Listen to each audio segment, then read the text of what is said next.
الله وبركاته. إن الحمد لله نحمده ونستعينه ونستغفره ونعوذ بالله من شرور أنفسنا ومن سيئات أعمالنا من يهده الله فلا مضل له ومن يضلل فلا هادي له بعد. اللهم أخرجنا من ظلمات الوهم والجهل إلى المعرفة والعلم آمين رب العالمين. وأخرجنا ربنا من دنية خلق إلى ثانيتها آمين رب العالمين. Baik Bapak, Saudara, Ikhwan Akhwat Fillah. Ini kita loncat dikit. Biasanya kita bahas tokoh. Tadi pagi ada yang nanya saya tentang emang Rasulullah itu ngajarin tasawuf ya? Kalau iya mana dalilnya? Itu bikin kepikiran seharian. Sampai ke bawah mimpi. Maka tanpa disengaja pun pertama, jadi saya kalau nandain buku itu taruh handphone gitu. Yang saya tandain langsung judulnya At-Tasawwuf. Jadi ini bab ke As-Salis wal Arba'un, bab 43. Orang Arab itu ngitungnya gampang, dari yang kecil dulu, As-Salis yang ketiga, wal Arba'un, dan setelah Arba'un 43. Beliau Al-Imam Al-Qushairi, Imam Qushairi ini kita sudah sebutkan berkali-kali bahwa beliau telah mengumpulkan ajaran ulama salafus saleh dalam kitab Ar-Risalah Al-Qushairiyah, dan beliau termasuk guru hadis Imam Al-Baihaqi. Bahkan bukan nggak ketemu, Imam Baihaqi nggak ketemu beliau, yang ketemu cuma anaknya. Jadi Imam Baihaqi belajar ke anaknya, anaknya belajar ke beliau. Artinya beliau ahli hadis. Orang itu kan mengira hadis itu tujuan tertinggi. Bukan, belajar hadis itu justru bukan untuk mencapai hadis. Belajar hadis itu bukan untuk hadis. Karena hadis itu artinya berita. Berita itu ada yang sahih, ada yang tidak sahih. Maka ada namanya ilmu kritik hadis, tapi tidak boleh kritik Nabi. Nggak ada ilmu kritik Nabi. Kritik Nabi kafir. Tapi kalau kritik hadis itu orang ilmuwan. Ketika Imam Daruqutni mengkritisi Imam Bukhari dan mengatakan di dalam Sahih Bukhari ada hadis dhaif, itu namanya kritik hadis. Tapi dibantah lagi oleh Imam Ibnu Salah, lalu dibantah lagi oleh imam-imam setelahnya, puncaknya Ibnu Hajar Al-Asqalani. Maka sekarang nggak ada lagi yang meragukan Sahih Bukhari itu sahih. Ya, di zaman Rasulullah adakah Sahih Bukhari? Nggak ada. Maka pertanyaan, apakah ada tasawuf di zaman Rasulullah? Sama jawabannya. Adakah Sahih Bukhari di zaman Rasulullah? Nah, jawabannya itu mirip-mirip gitu ya. Namun kenapa asumsi tentang tasawuf itu kok selalu dipisahkan dalam ahli hadis? Padahal ahli hadis itu tanpa sufi keras, sufi tanpa hadis sesat. Tapi kenapa orang coba-coba untuk memisahkan mereka dan mentalak tiga antara mereka sehingga nggak bisa rujuk lagi? Muncullah asumsi di kalangan kawan-kawan kita sebagian, terutama yang baru ngaji dan lewat YouTube, yang dicari tasawuf.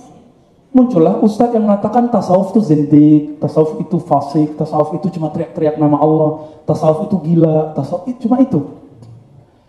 Orang yang pertama kali bertanya lalu membuka YouTube, itu oke, nggak masalah. Namun itu harus dikonfirmasi langsung ke ahlinya. Kalau saya sakit, bisakah saya nanya ke YouTube? Kejahilan itu kebodohan, ketidaktahuan, ketidakmengertian bagian dari penyakit. Apa kata Nabi? Alaysa shifa'ul as-su'al. Bukankah obat dari ketidaktahuan? Jadi Nabi menyebut ketidaktahuan itu penyakit, syifa. Obat dari ain. Ain itu artinya tidak mengerti. As-su'al, yaitu bertanya. Seandainya tasawuf itu zindik, beranikah ustadz yang mengatakan tasawuf itu zindik dan menyebut Buya Hamka zindik? Kira-kira gimana Pak? Puas cuma diisukan yang dan musuh Islam yang diisukan sekarang, orang semua berani jihad. Gimana kira-kira kalau Buya Hamka hidup hari ini? Tiba ada ustadz di luar sana mengatakan tasawuf zindik, Buya Hamka pelaku tasawuf, dan dia punya buku tasawuf modern. Kira-kira kita jihad kali ya? Nggak mikir, orang ini nggak mikir ketika berkata, berfatwa, ngajar ya. Yang ada dalam kajiannya cuma emosional. Yang dia nggak tahu dia tolak. Sehingga muncullah keributan ya di kalangan netizen, dan netizen itu selalu benar. Apa aja kata-kata dia shodaqallah ya, kayaknya benar semua. Jadi ini yang kemudian bikin kita agak tergelitik ya. Teman-teman semua sahabat ikhwan akhwat fillah, jamaah maghrib yang dimuliakan Allah, maka kita langsung rujuk saja kepada imamnya. Apakah tasawuf menurut imamnya? Nggak usah menurut Ar-Razi, nggak usah menurut Ustadz Fulan atau Ustadz Fulan. Apalagi kalau yang mengasumsikan belajar tasawuf itu nanti kalau sudah nyampe nggak sholat. Itu tasawuf mana? Coba buka kitabnya dari awal sampai akhir, ada nggak ketemu. Itu ketemu cuma dalam khayalan orang ini, sama kayak orang awam. Orang awam mengasumsikan tasawuf itu kesaktian atau kegilaan atau nanti nggak sholat lagi. Itu pemahamannya persis seperti si ustadz ini, tapi ustadz ini udah punya panggung, udah punya mimbar, sehingga kejahilannya dibalut dengan kalimat-kalimat yang sedikit nyunnah, sedikit retorikanya bagus, seakan-akan itu keilmuan. Lalu dia berfatwa bahwasannya ini tidak ada di zaman Nabi. Nah, ini yang kemudian bikin kita gergetan, ya, kayak lagu-lagu itu, ya. Masih ada nggak lagu itu? Baik. Lalu apakah itu tasawuf? Ternyata makna tasawuf dan asal kata tasawuf memang berubah pendapat orang-orang dan bermacam-macam. Tidak ada kata sepakat. Namun mereka sepakat semua mengenai tujuannya. Setelah saya lihat, lebih dari 200 sampai 1000 makna dari kata tasawuf. Tapi intinya cuma satu. Intinya cuma satu. Yang kita baca dalam hadis Imam Muslim, hadis pertama, al-ihsan an ta'budallah ka'annaka tarah. Ihsan itu engkau berubudiyah seakan-akan engkau memandangnya. Jika tidak memandangnya, maka engkau merasa dipandangnya. Coba antum udah ngerasain itu belum? Kalau belum, jangan tolak tasawuf, karena hanya ada di tasawuf itu. Wallahi, demi Allah, itu cuma ada di tasawuf. Orang belajar hadis, hadis itu berita, sama kayak baca berita. Bedanya, si pemberita itu orang soleh. Lalu kita doakan sampai kepada Sayyidus Sholihin, sumber berita Nabi Muhammad SAW. Karena kita cinta, maka berita-berita itu masuk dalam pikiran. Teman-teman semua berita yang kita dengar itu akan jadi bahan obrolan kita tiap hari. Maka coba lihat temannya, makan siang, makan malam, apa yang diobrolin lagi makan. Itu yang dibaca waktu dia buka handphone. Kita nonton, itu yang apa yang masuk itu yang keluar. Persis seperti teko, apa yang dimasukkan maka itu yang keluar. Persis, nggak jauh beda. Maka jangan eman-eman, ini ruang di dalam tubuh ini jangan diisi yang nggak penting. Nanti keluarnya nggak penting. Tiba-tiba semua menjadi pakar politik, giliran masalah UAS jadi pakar hadis semua. Tiba-tiba jadi pakar hadis, Pak. Masalah hadis, malaikat masuk ke rumah yang ada galbunnya, anjing ataupun temasi patung dan sebagainya. Baik, kita coba lihat apa yang dimaksud tasawuf oleh ahli sufi. Apa kata beliau? Takallaman nas fi tasawuf, ma ma'na wa fi sufi manhu. Banyak orang berbicara tentang tasawuf. Apa itu tasawuf? Wa manhu, dan siapa pelaku sufi, pelaku tasawuf? Maka disebut sufi. Jadi ada mutasawwif, ada sufi, itu beda. Mutasawwif itu orang yang belagu kayak dia sufi. Berserban-serban sufi, kopiah sufi, tasbih sufi. Tapi dia sebenarnya nggak sufi. Dia sufulus. Suka fulus. Maka beliau menjawab, ya. Fakullun abbara bima waqa'a lahu. Jadi kalimat ihsan tadi, ihsan ibadah seakan berdialog, ketemu Allah, memandang Allah. Jika tidak memandang Allah, maka merasa dipandang oleh Allah. Itu sama kayak orang ditanya, apa rasamu tentang cinta? Apa definisimu tentang cinta? Sampai sekarang ketemu nggak definisi paten tentang cinta? Nggak ada. Kita udah nanya sama psikolog, nggak ketemu juga katanya. Ya, ketemu, apalagi ke setiap orang yang merasa jatuh cinta itu beda-beda. Sufi itu ibarat orang yang sedang jatuh cinta kepada Allah Ta'ala, maka definisinya beda-beda. Apa kata beliau? Fakullun akhbara bima waqa'a lahu. Setiap pelaku ihsan, pelaku amal qalbu akan mengibaratkan, mengungkapkan tentang tasawuf definisi yang sesuai dengan apa yang dialami. Oleh sebab itu, definisi tasawuf itu tidak satu. Definisinya bisa lebih dari 1000. Karena makomat yang Allah beri, tahapan-tahapan rohani yang Allah beri itu tidak terhitung. Contoh, apa itu khusyuk? Macam-macam kan jawabannya. Ada yang bilang khusyuk, kamu baca, kamu faham. Bagi saya itu belum khusyuk. Karena saya sudah mengerti bahasa Arab bertahun-tahun dan itu nggak khusyuk. Itu cuma menerjemah lagi sholat nggak khusyuk, Pak, capek.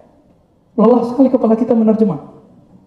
Tapi kalau sudah cinta, lalu saya sholat yang 11 rakaat, 20 rakaat setiap Ramadan itu terasa sebentar. Maka ada orang mengatakan al-khusyu'u munajatun. Khusyuk itu kamu bermunajat kepada Allah. Lalu ada lagi teman mengatakan khusyuk itu sedikit sekali. Kamu ingat Allah saat tasyahud dan assalamualaikum. Dikit amat khusyuknya. Berarti dia cuma dapatnya segitu.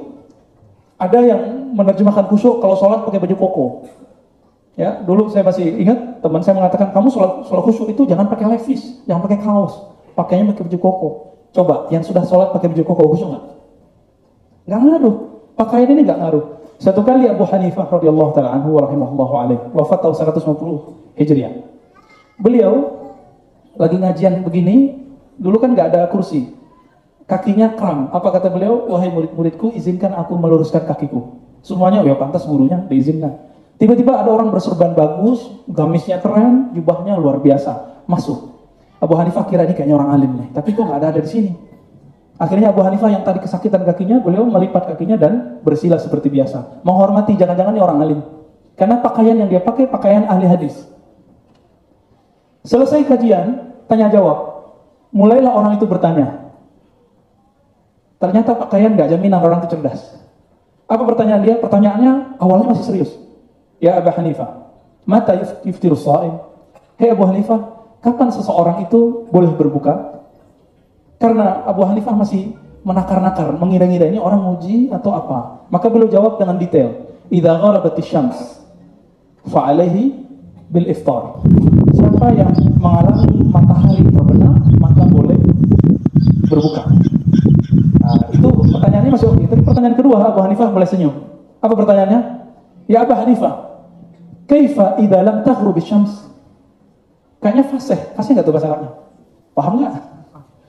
Apa kali terjemahannya? Hei Abu Hanifah, bagaimana jika matahari tidak pernah terbenam? Abu Hanifah langsung sholat jalan kakinya, orang bodoh tuh. Orang bodoh pakaian alim.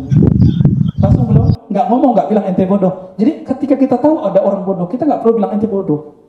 Ketika kita tahu orang itu sesat, ahli bid'ah, kita juga nggak perlu mengatakan ente ahli bid'ah. Ente sesat, itu nggak perlu. Cukup dimaklumi. Apa kata Allah? Fa'arid anil jahili.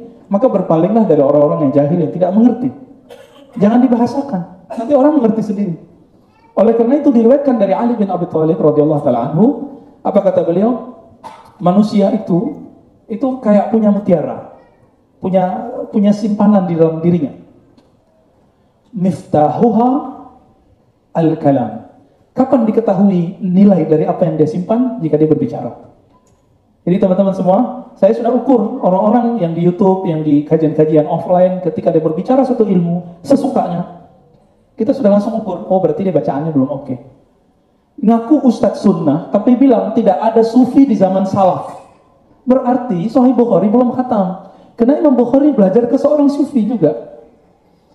Siapa imam yang kelima dalam kitab hadis? Namanya Imam An-Nasai. Imam Nasai ini dalam kritik hadis lebih kencang dari Imam Bukhari. Tapi dalam kualitas hadis lebih kuat Imam Bukhari. Namanya Imam An-Nasai, wafat tahun 303 Hijriah. Tahun berapa wafatnya? Tapi umurnya panjang ya, masih ketemu Imam Bukhari. Beliau belajar kepada seorang sufi dan ditulis namanya dalam kitab Sunan An-Nasai, namanya Yahya ibn Yahya As-Sufi. Yahya ibn Yahya As-Sufi. Silakan dilihat. Kalau nggak percaya silahkan dilihat. Dan itu ulama salafus saleh. Lalu bagaimana dengan orang yang mengatakan tidak ada sufi di zaman salaf?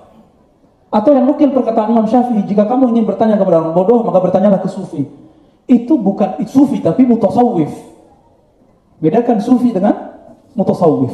Sufi orang yang betul-betul kalbunya bening, lahir batin. Kalau mutasawwif kayak tadi, berpakaian pakaian soleh tapi kalbunya belum soleh. Nah, maka ini rumus, fakullun abbara bima waqa'a lahu. Setiap kelompok, setiap orang mengibaratkan, mendefinisikan sesuai dengan apa yang dia rasakan. Wastiqsa'u jami'i yukhrijuna 'anil maqsud minal ijaz. Terus kemudian beliau memberikan pendapat Imam Al-Jariri ya. Apa kata beliau? At-tasawuf dukhul fi kulli khuluqin saniyyin. Saya jangan-jangan di depan saya sudah banyak yang sufi. Sufi itu apa? Tasawuf itu apa? Setiap tindakan masuk dari akhlak yang buruk masuk ke akhlak yang baik. Saniyin, akhlak yang lurus, yang luhur, ya, yang bagus.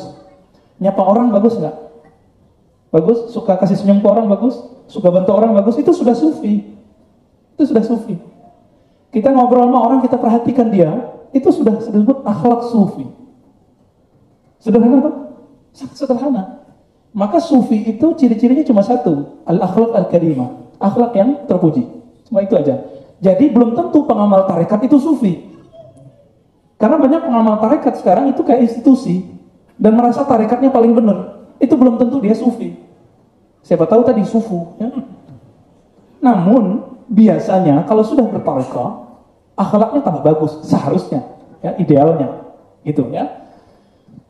Maka dikatakan di situ wal khuruj min kulli khuluqin dani, masuk ke akhlak yang mulia, keluar dari akhlak yang hina. Akhlak itu terbagi dua, akhlak kepada khalik dan kepada makhluk. Kepada makhluk dibagi tiga, akhlak kepada diri sendiri, kepada sesama manusia, dan kepada semua makhluk Allah selain manusia. Bisa hewan, bisa. Nah, makanya Nabi SAW berakhlak ke semut. Semut gak berani dibunuh sama Nabi. Ini yang sembarangan bunuh-bunuh semut. Kecuali semutnya udah ganggu. Jadi ada akhlaknya. Sederhana kan yang disebut sufi. Tapi sekarang kayaknya jadi ejekan. Sufi ente. Kayaknya ejekan. Dan itu ejekan terhadap pokok agama. Karena salah satu pokok agama itu, jadi agama itu ada tiga, kita sudah bahas. Ahli fikih, faqih, ahli kalam, ahli tauhid, muwahhid, ahli bisa kita sebut juga dengan ilmu teologi, ilmu usuluddin, usuliyun, dan kemudian ahli ihsan yang kita sebut ahli sufi. Mengejek mereka sama dengan mengejek agama. Ya. Jadi nggak boleh ngejek orang sufi. Sufi ente, maksudnya untuk ngejek dia nggak boleh, ya. Suatu kali Imam Salafus Saleh, Imam Junaid, yang diperkirakan wafatnya 297 atau 298. Sufi nggak? Sufi. Salaf nggak?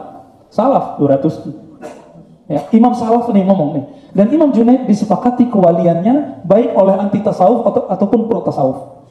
Siapa yang anti tasawuf? Kayaknya baru-baru ini ya. Imam Ibn Taimiyah tidak pernah anti tasawuf. Tapi beliau punya manhaj memilah-milah, ada tasawuf yang positif, ada tasawuf yang negatif. Itu Ibnu Taimiyah, Imam Salafi. Maka tasawuf beliau dikembangkan oleh murid terbaiknya Ibnu Qayyim, dan beliau melahirkan karya-karya tasawuf yang siapapun yang mengkaji Imam Salafi pasti paham maksud saya. Imam Ibnu Taimiyah punya 2 jilid tentang tasawuf dalam Majmu' Fatawa. Imam Ibnu Qayyim punya berjilid-jilid. Madarijus Salikin itu 2 jilid besar. Ada Iddatus Sabr 1 jilid. Ada Awad Dawa, macam-macam. Itu karya Imam Ibnu Qayyim Al-Jauziyah, imam yang digelari Syekhul Islam. Maka kita heran, yang ngaku ikut salaf sekarang kok anti tasawuf. Lalu salaf yang mana yang diikuti? Imam salafinya sufi? Saya sering cerita, ini tolong diingat-ingat.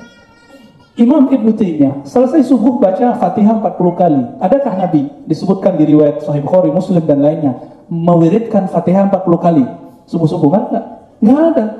Ditanya oleh muridnya, wahai tuan guru, wahai syekh, untuk apa engkau membaca Al-Fatihah 40 kali? Apa jawaban beliau? Aku berharap dengan bacaan Fatihah ini yaftahillahu li makna hadhil ayat, agar Allah membuka kepadaku makna ayat-ayat ini. Jadi beliau membaca satu ayat mentok, nggak nyambung maknanya. Padahal imam. Jadi gurunya sudah meninggal. Gimana caranya? Udah mengadu kepada Sang Maha Guru Allah Ta'ala. Nah itu hebatnya ulama. Jadi ulama itu nggak pernah itu stres, itu nggak pernah ulama itu suntuk, dan nggak pernah ulama itu mentok, itu nggak ada. Ulama itu ketika mentok masih ada yang maha di atasnya, Allah Ta'ala. Jadi guru meninggal, guru hidup itu sama aja bagi orang yang alim. Itu sebabnya Bapak Saudara Allah, tolong diingat kalimat ini. Orang yang mengenal Allah hatinya tidak pernah kesepian. Orang yang mengenal Allah hatinya tidak pernah kesepian. Bagi dia justru sepi itu nikmat. Bukankah orang yang sudah jatuh cinta selalu ingin berduaan dengan yang dicintainya? Betul? Maka seorang yang sudah kenal Allah dan sudah mengenal kebaikan-kebaikan Allah, dia jatuh cinta kepada Allah dan ingin selalu berdua dengan Allah. Itulah sebabnya juga kenapa ahli-ahli zikir itu senang menyendiri. Imam Sufyan Ats-Tsauri, Sufyan bin Uyainah selalu menangis setiap kali fajar terbit. Kenapa? Waktuku bermunajat, bercengkrama kepada Allah terganggu oleh kalian. Karena setiap ba'da subuh selalu orang ngaji hadis kepada beliau. Tapi kalau bukanlah karena hadis, beliau nggak terhibur juga. Akhirnya terhibur lagi dengan menyebut nama Rasulullah Sallallahu Alaihi Wasallam. Ini Imam Junaid. Imam Junaid guru dari Imam Asy'ari, Abul Hasan Al-Asy'ari. Ditanya mengenai apa itu tasawuf. Nah, pengalaman beliau lain lagi. Apa kata beliau? Ayyumitakal haq anka wa yuhyika bihi. Allah mematikan sifat-sifat burukmu, wa yuhyika bihi, lalu menghidupkanmu dengan hidup yang baru. Ini yang disebut mutu qabla an tamutu, matilah sebelum mati. Itu bukan hadis Nabi, itu perkataan Umar bin Khattab yang mengatakan, ini ada dalam Sunan Tirmizi, saya ingat saya, mutu qabla an tamutu, maksudnya ingatlah kematian sebelum benar-benar mati. Itu sufi. Itu sufi. Sederhana tuh. Ya? Dan itu berarti ada di dalam ajaran Nabi SAW. Kemudian masih ada lagi pendapat ulama-ulama ya. Amr bin Utsman al-Makki ditanya, apa itu tasawuf? Apa jawaban beliau? Ayyakuna al-'abdu fi kulli waqtin bima huwa aula bihi fil waqt. Bahwa seorang hamba Allah fi kulli waqtin, setiap saat, bima huwa aula bihi fil waqt, selalu berusaha melakukan hal yang terbaik dari sebelum-sebelumnya, dari waktu-waktu sebelumnya. Itu sufi. Berarti sufi itu nggak pemalas, nggak ada pemalas. Sufi itu ada pedagang. Siapa itu? Gurunya Imam Junaid, namanya Syarif Sakti. Dia punya toko, Pak. Seandainya Syarif Sakti hidup hari ini, dia mungkin punya toko online. Mungkin punya toko di Tokopedia itu ya. Itu Imam Syarif Sakti. Dan saya sering cerita, Syarif Sakti tokonya selamat ketika semua toko terbakar. Dilaporkan, jadi guru lagi zikir, lagi ngajar orang, terus ada orang mengatakan, wahai Tuan Guru Syarif Sakti, ada kabar buruk. Apa kabar buruknya? Pasar terbakar, tapi tokomu selamat. Apa kata dia? Alhamdulillah. Itu benar gak sikapnya? Benar ya? Iya benar ya. Apa kata Imam Syarif Sakti? Inilah astaghfirullah, sungguh aku beristighfar kepada Allah mundu arba'ina sana, sejak 40 tahun yang lalu, min ajli qauli alhamdulillah, karena aku pernah bersyukur kepada Allah saat semua orang dapat musibah, aku mengatakan alhamdulillah. Itu sufi level tinggi. Jadi dia merasa, kenapa aku individual ya? Merasa senang ketika selamat, yang lain gak selamat. Itu gak sufi, itu sufu. Dan beliau mengistighfarkan. Maka istighfar level ini bukan istighfar dari dosa fisik, tapi dosa batin. Istighfar dosa sosial. Apakah kita sudah istighfar dari dosa sosial, dosa akhlak, dosa nyakitin orang? Beliau nggak nyakitin orang, tapi kalimatnya itu kalau terdengar oleh orang-orang yang terbakar tokonya, kira-kira gimana? Alhamdulillah tokoku nggak kebakar, toko dia kebakar. Gimana perasaan orang itu? Masya Allah ya. Berarti orang-orang yang seperti itu individualis, ingin menang sendiri. Ini yang disebut sufi, teman-teman ya. Jadi bukan sufi itu bukan yang nggak ngomong-ngomong sendiri gitu, bukan, itu bukan sufi. Kemana rambutnya panjang, ya kalau mau rambut panjang itu urusan antum itu ya. Rambut panjang itu ada hadisnya, tapi nggak panjang-panjang amat. Ya ini kan sekarang lagi tren nih kiai rambut panjang. Ada hadisnya, tapi nggak panjang-panjang amat. Nutupin sampai ke leher itu ada. Insya Allah sekali seumur hidup nanti saya amalkan di situ. Ya. Tapi sekarang belum pas, masih ngajar di kampus. Nanti ditiru sama mahasiswa kita. Baik. Lalu apa itu ciri-ciri sufi? Mau cari tahu? Mau pengen tahu siapa itu sufi? Biar kita nggak salah cari orang. Ya, dikira sudah pakai sorban sufi. Udah dapat ijazah tarekat sufi, belum tentu. Ijazah tarekat itu ijazah tertulis. Sufi itu urusan kalbu, bukan urusan tulisan. Ya, bukan urusan tulisan. Apa jawaban Imam Abu Hamzah al-Baghdadi? Beliau mengatakan, alamatus sufiyus shadiq. Ciri-ciri sufi yang shadiq. Jadi ada sufi yang palsu, ada sufi yang hakiki, shadiq. Di sini ada Kiai Ahmad Shadiq ya. Itu sufi yang shadiq insyaallah. Ayaftaqira ba'da al-ghina wa yazilla ba'da al-'azzi wa yukhfi ba'da syura. Sampai akhirnya ya. Apa kata beliau? Ciri-ciri sufi yang hak. Dia meskipun telah berkecukupan, tapi dia tetap hatinya bergantung kepada Maha As-Samad. Allah tempat bergantung. Wa yazillu ba'dal iz. Meskipun dia dimuliakan orang, tangannya dicium orang, dimintain doa sama orang, tapi dia merasa dirinya paling hina di hadapan manusia. Saya membaca kitab Imam Sya'rani. Imam Sya'rani itu karamahnya luar biasa. Beliau kalau doa pakai air putih bisa nyembuhin orang.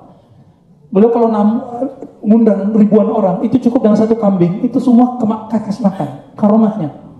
Tapi setiap kali kajian, beliau mengatakan, saya berharap keberkahan dari doa murid-murid saya. Kenapa? Mereka kan tidak tahu isi hatiku. Yang mereka tahu cuma serbanku tebal, gamisku bagus, serbanku ya muter berkali-kali, jubahku berwarna macam-macam, tasbihku panjang. Yang mereka tahu aku ini soleh, padahal aku tidak soleh-soleh amat. Jadi beliau mengatakan seandainya orang tahu isi hatiku, mereka tidak akan lagi mau ngaji kepadaku. Itu semua sufi merasa begitu. Nggak ada yang merasa makomnya lebih tinggi dari makom orang lain. Dan ternyata itu ada dalam Kitabul Iman. Maka kalimat sufi-sufi, ajaran-ajaran sufi muncul dalam kitab Sahih Bukhari. Karena Imam Bukhari belajar ke seorang sufi yang nyambung kepada sanad Hasan Al-Basri. Disebutkan di situ Hasan Al-Basri berkata, "Man amina minan nifaq fahuwa munafik." Siapa yang merasa dia aman dari sifat munafik, itulah munafik sebenarnya. Siapa yang merasa dirinya munafik, insya Allah dia terbebas dari kemunafikan. Hati-hati, politik, gerakan-gerakan keagamaan sekarang bikin orang merasa dirinya tidak munafik. Ya, justru nuduh orang munafik. Ciri-ciri sufi itu nuduh dirinya munafik. Maka ketika sufi dikafirkan orang, dia nggak marah. Imam yang kontroversial, tapi saya sudah bedah akidahnya waktu S1, S2, dan ternyata akidahnya ahli sunnah, ahli hadis. Namanya Imam Ibnu Arabi. Yang orang yang tidak kenal beliau mengatakan beliau ini kafir. Bahkan siapa yang syak terhadap kekufurannya maka kafir. Ada yang mengatakan begitu. Begitu bencinya orang kepada sufi. Karena tidak mengerti sufi itu apa. Ibnu Arabi, karena emang beliau ini kata-katanya sedikit agak nyeleneh. Tapi ahli hadis. Beliau meriwayatkan hadis sendiri sampai ke Rasulullah. Dari fulan sampai ke Nabi SAW. Ada seorang khatib setiap hari juga ahli hadis sama dengan beliau mengkafirkan dia setiap ada salat 7 amarat 7 kali dan dijadikan wirid. Jadi wiridnya bukan subhanallah. Selesai assalamualaikum apa kata dia? Asyhadu anna Ibn Arabi kafir sampai 7 kali. Dan dia merasa nyaman dengan itu. Tapi tidak sampai 7 hari orang itu mati mendadak. Siapa yang pertama mengunjungi dia? Ibn Arabi. Dan Ibn Arabi ditanya, kenapa ente nggak marah kepada orang ini?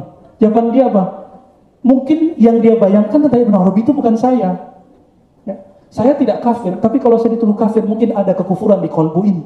Itu yang saya perbaiki beberapa hari ini. Jadi beliau nggak marah ketika dianggap kafir oleh orang lain. Gitu. Ya. Maka jangan sedih kalau dibilang ahli bid'ah, santai aja ya. Dia aja nggak ngerti apa itu bid'ah, apa itu sunnah.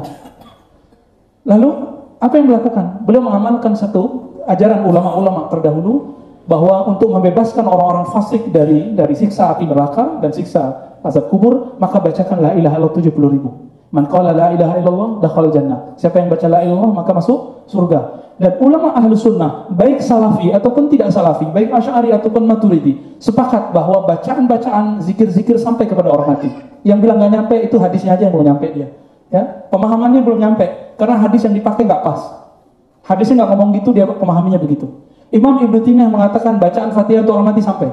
Ibnu Qayyim mengatakan bacaan Fatihah untuk orang mati sampai. Kok sekarang yang aku ikut Ibnu Taimiyah bilang nggak nyampe? Lalu dia ikut siapa? Ikut Imam Salafi yang mana? Salafi yang mana? Maka Ibnu Arabi, ini Ibnu Taimiyah belum lahir saat itu. Beliau kemudian membacakan la ilaha illallah sebanyak 70.000 kali, tapi karena sudah terbiasa, kecepatan lidahnya itu ngikutin kecepatan otak dan kolbunya, bisa khatam dari maghrib sampai sebelum subuh. Maka di saat itu beliau mentakhir salat isya. Mentakhir salat isya, ini 3:30. Lalu beliau berdoa, ya Allah, aku menyaksikan hitamnya wajah orang ini. Tolong dengan keberkahan la ilaha illallah ini bebaskan dia dari azab kubur, azab kematian dan azab neraka. Itu sufi. Sufi nggak pernah menaruh dendam. Maka orang-orang yang masih belajar tarekat emosional itu baru belajar tarekat, belum belajar tasawuf. Oke, itu baru masih proses. Apalagi kalau kajiannya marah-marah mulu, ya, nyala-nyalain mulu, nah itu udah jauh dari sufi ya. Dan sufi itu yukhfi ba'da syuhrah. Sufi itu dia menyembunyikan sesuatu dari dirinya setelah Allah populerkan dia. Jadi bagi sufi, populer tidak populer sama. Dikasih populer tidak senang, didiamkan, disembunyikan Allah juga tidak protes. Biasa aja. Maka ciri-ciri sufi itu dikritik, dicaci maki kayak tadi, dia stabil.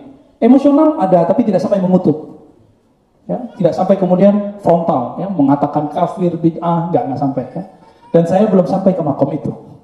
Ya, yang sampai ke makom itu ya imam-imam ini. Nah, kita masih jauh. Semoga kita sampai ke sana ya. Nanti coba aja cek pulang ke rumah, terus istrinya agak ngambek dikit, nah, jawabnya gimana ya? Ketemu temannya, ngomongnya agak baikan, atau ngomongnya agak keras. Ya. Ketika ada orang mengkritik, lalu balasnya gimana? Nanti kita coba lihat. Nah ini masih banyak nih ya, definisi sufi.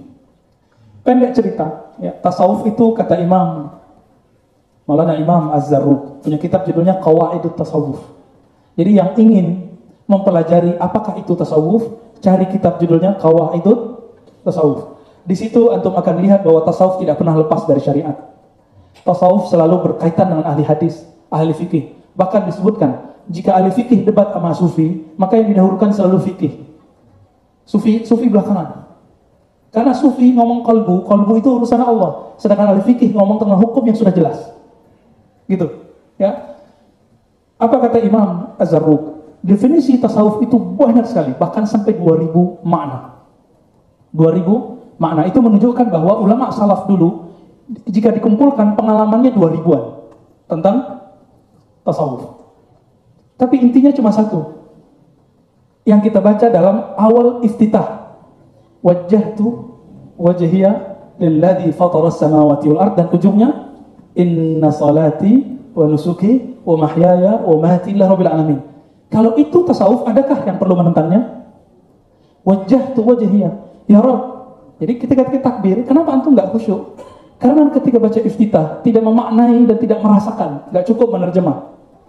Wajjahtu wajhiya, aku hadapkan jiwaku, qalbuku, pikiranku, tubuhku kepada pencipta langit dan bumi. Siapa itu?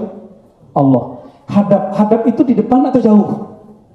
Maka Nabi mengatakan, jika kamu sholat jangan meludah ke depan. Kenapa? Allah ada di depanmu. Dalam bab ini Allah boleh diimajinasikan betul-betul di depan, tapi bukan berarti Allah menempati ruang depan, karena Allah bukan benda. Ya, kita sudah bahas di waktu yang lain, nanti kita bahas lagi. Allah itu kalau disebut di atas aras, bukan berarti menempati aras. Jika turun, bukan berarti pindah. Kalau kita kan dari atas ke bawah, turun. Allah itu bukan benda, maka tidak ada gerakan. Karena dia maha sempurna. Yang bergerak, bertempat itu tidak sempurna. Nah, teman-teman semua, ikhwan akhwat fillah jamaah maghrib yang dimuliakan Allah. Jadi kata beliau, tasawuf itu adalah qalbumu menghadap kepada Allah. Maka sejauh mana qalbu ini menghadap kepada Allah dalam zikir, dalam luar zikir, dalam sholat, di luar sholat, dalam bekerja, di luar bekerja, dalam berumah tangga, di luar rumah tangga, qalbunya connect kepada Allah, itu sufi. Sudah begitu belum? Maka mohon maaf, orang yang menikah lalu baca doa sebelum menggauli pasangannya itu sufi, karena qalbunya nyambung. Orang yang makan, minum lalu baca bismillah, itu sudah sufi, walaupun dia memidahkan tasawuf. Sederhana, ketika keluar rumah kaki saya keluar kaki kanan, lalu mengatakan ya Rabb, bismillahi tawakkaltu Allah, ya Allah aku berserah diri kepada engkau, itulah sufi. Jadi setiap aktivitas qalbu yang nyambung kepada Allah, itulah tasawuf, gak lebih. Namun, jika memang tidak suka dengan istilah tasawuf, silakan ganti istilahnya kalau mau. Tapi saya gak mau ganti, karena istilah ini sudah paten di kalangan ulama salaf. Mau ganti sekarang istilahnya apa? Tazkiyatun nafs, ya, tazkiyatun nufus. Di Quran tazkiyatun nufus ada dua maknanya, ada yang positif, ada yang negatif. Qad aflaha man zakkaha, itu oke, yang positifnya. Tapi ada Quran, fala tuzakku anfusakum, jangan sok suci. Maka kajian tazkiyatun nafs itu nggak tahu yang mana. Tapi pas saya cek kajian tazkiyatun nafs, kitabnya kitab tasawuf. Apa yang dipakai oleh kawan-kawan kita yang mengharamkan tasawuf itu kitab Minhajul Qasidin, mukhtasarnya, karya Imam Ibnu Qudamah. Ibnu Qudamah mengikhtisar kitab tasawuf karya Ibnu Jauzi. Ibnu Jauzi mengikhtisar kitab tasawuf nomor 2 paling besar, judulnya Ihya Ulumuddin. Maka orang-orang yang menggunakan tazkiyatun nafs selalu menolak istilah tasawuf. Itu kayak ketemu bapaknya tapi nggak kenal bapaknya. Kurang ajar atau banyak ajar itu? Atau jahil? Udah selesai. Jahil itu kan bahasa Arab. Bahasa kasarnya bodoh, bahasa halusnya kurang ngerti. Nah, kita pakai mungkin dia kurang ngerti, gak usah bilang jahil ya. Walaupun emang benar-benar ya, antum aja yang bilang gitu ya.